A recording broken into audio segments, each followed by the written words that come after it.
All right, welcome back to Martinis, Girls and Guns. On my wrist today, two-door Black Bay Chrono.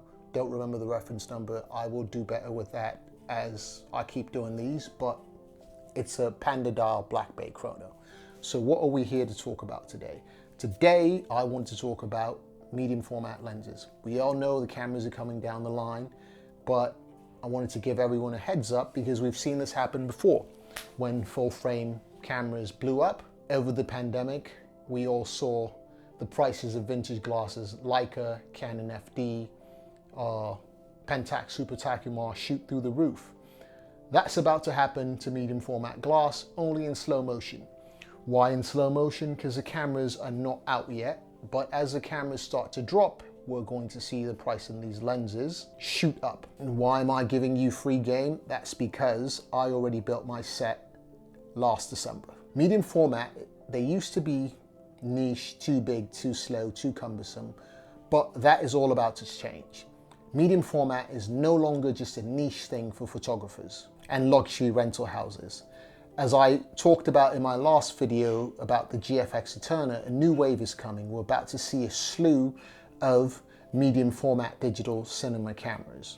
Over the next 12 to 18 months, we're going to see a flood of medium format cinema cameras. The Fuji GFX 100 is already here. That's not necessarily a cinema camera, but loads of people are shooting medium format video with it. Now, when we think about that, it's a camera, it's 4K using a 44 by 33mm sensor. Blackmagic's announced the 17K, which is approximately a 65mm sensor. So that's just two. Arri announced a more affordable 65mm camera in the Alexa 265. So when you think about it, that means medium format is slowly but surely becoming a lot more accessible. Now, medium format isn't just about resolution. It's about image depth, perspective, and compression. It changes the way you see your frame.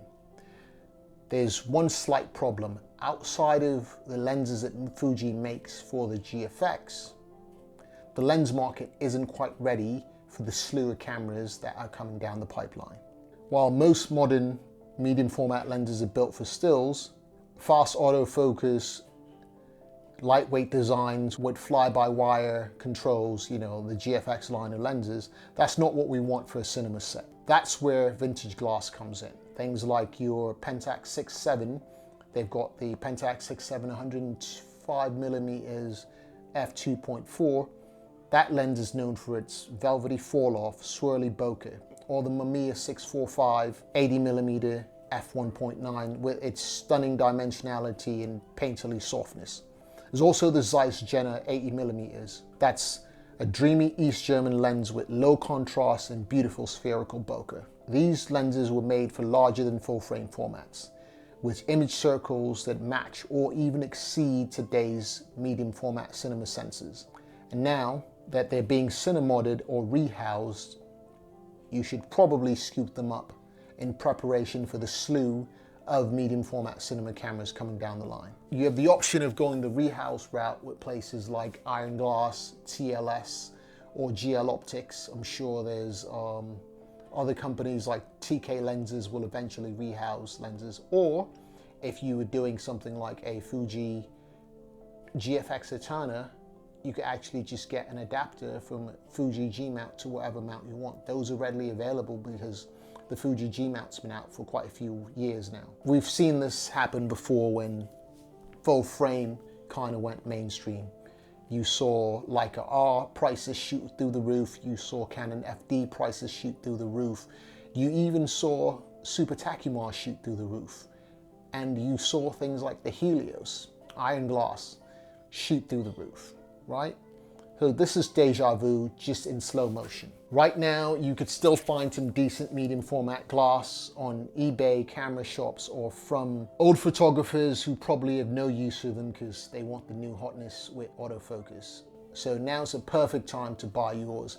I personally built a set of Pentax 6 lenses, a combination of Zeiss and old Russians, as soon as the Fuji GFX Eterna was announced, because I know that in the next 6 to 12 months, the price of these lenses are going to shoot up. So I've got my set, free game. You should probably build yours if you've got any interest in the slew of medium format cinema cameras coming. And why am I recommending these old or vintage lenses? Because they've got longer flanges.